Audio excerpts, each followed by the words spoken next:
வணக்கம். இன்றைய குரல், ஒருத்தார்க்கு ஒரு நாளை இன்பம் பொறுத்தார்க்கு ஒன்று துணையும் புகழ்.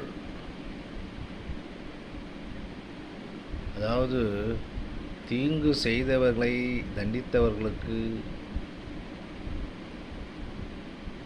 அன்று ஒரு நாளைக்கே இன்பம், பொறுத்தவருக்கு உலகம் அழியும் வரை புகழ் உண்டு அப்படின்ற.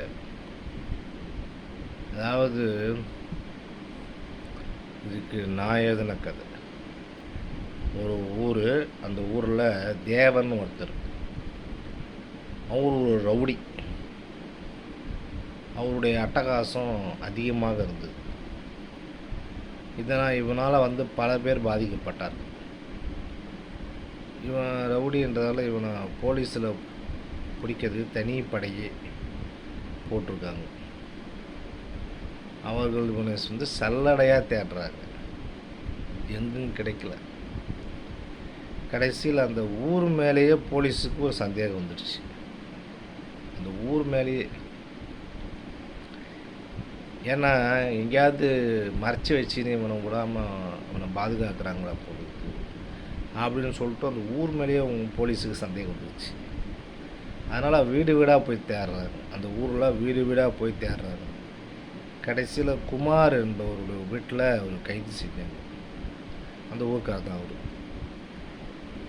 அவன் கைது செஞ்ச போலீஸ் குமாரிடம், ஏன் குமார், உன் அப்பா அம்மாவை கொலை செய்தவனை காட்டி கொடுக்காம மறைத்து வைத்திருக்கிறாயே, இது நியாயமா அப்படின்னு போலீஸ்கார் கேட்குறான். அதாவது அந்த குமாருடைய அப்பா அம்மாவை இவன் சாவடிச்சுக்கிறான். ஆனாலும் அவன் போலீஸ்லேருந்து அவனை மாட்டாமல் அவனை பாதுகாத்து வீட்டில் தங்க வச்சிருக்கான். அதுக்கு குமார், அவன் கெட்டவன் தான், அது சந்தேகமே கிடையாது.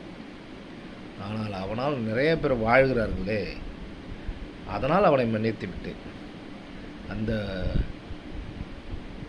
போலீஸ், அதனால் போலீஸ் குமாரை பெருமையுடன் பார்த்தார் ஊர் மக்களும் தான்.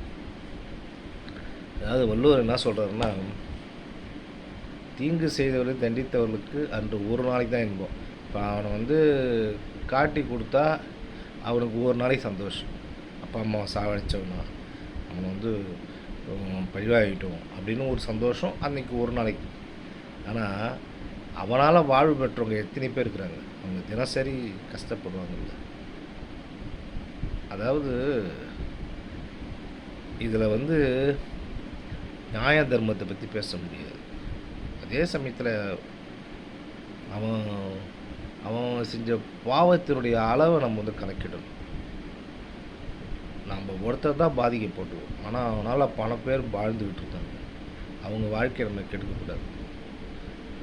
சரி, நம்ம பார்த்து இறைவன் மேலே, கடவுள் மேலே போட்டுட்டு அவனை பாதுகாப்போம். அவன் அந்த கடவுள் அவனுக்கு தண்டனை கண்டிப்பாக கொடுக்காம இருக்க போகிறது கிடையாது. கடவுள் இருந்தாருன்னா கண்டிப்பாக அவனுக்கு உரிய தண்டனை கிடைக்கும். ஆனால் நாமளாக தண்டனை கொடுக்கக்கூடாது. நம்மளால் முடிஞ்ச வரைக்கும் 4 பேரை வாழணும், அவ்வளோதான். அவன் செஞ்ச பலனுக்கு அவன் அனுபவிச்சுட்டு போட்டோம். அதில் நாம் எந்த விதமான காம்ப்ரமைஸும் பண்ணிக்க முடியாது.